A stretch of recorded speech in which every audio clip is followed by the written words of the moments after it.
Hello friends, welcome to PV Edu YouTube channel.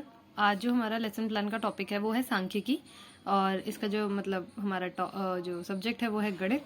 और इसमें 7th class का UP board का ये टॉपिक है। 7th क्लास की बुक में आपको मिल जाएगा।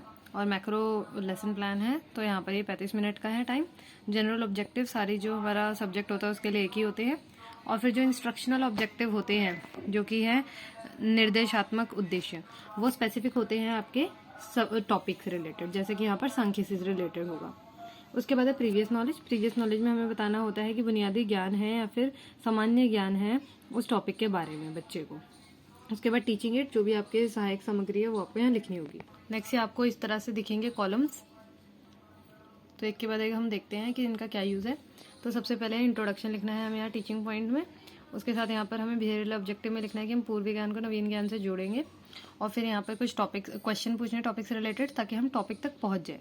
अगर लास्ट क्वेश्चन में आंसर आता है तो हम यहाँ पर वो टॉपिक लिख देंगे, और अगर नहीं आता तो यहाँ पर समस्यात्मक प्रश्न लिख देंगे। और यहाँ जो विधि हम यूज़ कर रहे हैं वो है प्रश्नोत्तर विधि।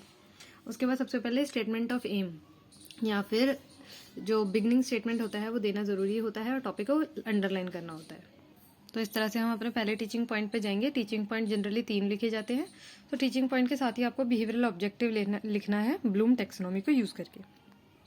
उसके बाद प्यूपिल टीचर एक्टिविटी के अंदर वो डेफिनेशन जो भी टीचर समझाने वाला है वो सब लिखना है।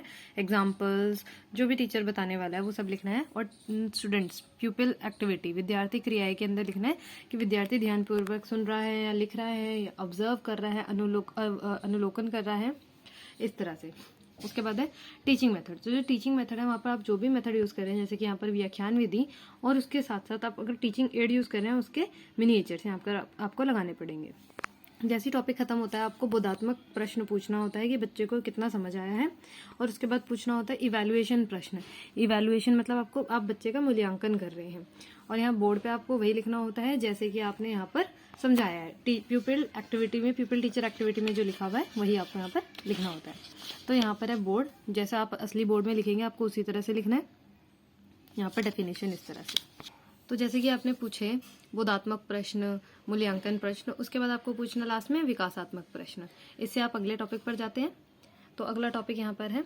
अगले टॉपिक के साथ ही टीचिंग पॉइंट के साथ आपको बिहेवियरल ऑब्जेक्टिव लिखना है फिर से। और फिर यहाँ पर आपको जो भी आप समझाने वाले हैं वो सब आपको लिखना है। जो भी उदाहरण दे रहे हैं वो सब आपको यहाँ बताना पड़ेगा, जो भी आप फॉर्मूला यूज़ कर रहे हैं। तो उसके बाद बच्चा जो है वो क्या अवलोकन कर रहा है वो लिखना है आपको। उसके बाद यहाँ पर है टीचिंग मेथड्स, जो भी आपकी विधि है आप यूज़ कर रहे हैं। उसके बाद जो भी आप यूज़ करें, फ्लैश कार्ड, कुछ भी आप यूज़ करें वो सब लिखना होगा, और ब्लैक बोर्ड पर वही डेफिनेशन। नेक्स्ट टॉपिक यहाँ पर आपका अभी भी एग्जाम्पल चल रहा है, तो उसके बाद आपको बोधात्मक प्रश्न पूछना होता है।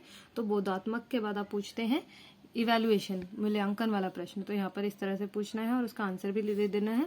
और फिर उसके बाद विकासात्मक प्रश्न पूछना है। आंसर आ जाता है तो ठीक है, नहीं आता तो बता के अगले टॉपिक पर आना है। तो यहाँ पर टॉपिक आ जाता है तो उसके साथ ही आपको बिहेवियरल ऑब्जेक्टिव में व्यवहारिक उद्देश्य के अंदर आपको यहाँ लिखना होगा ब्लूम टेक्सोनॉमी से कोई भी एक्शन वर्ब लेके।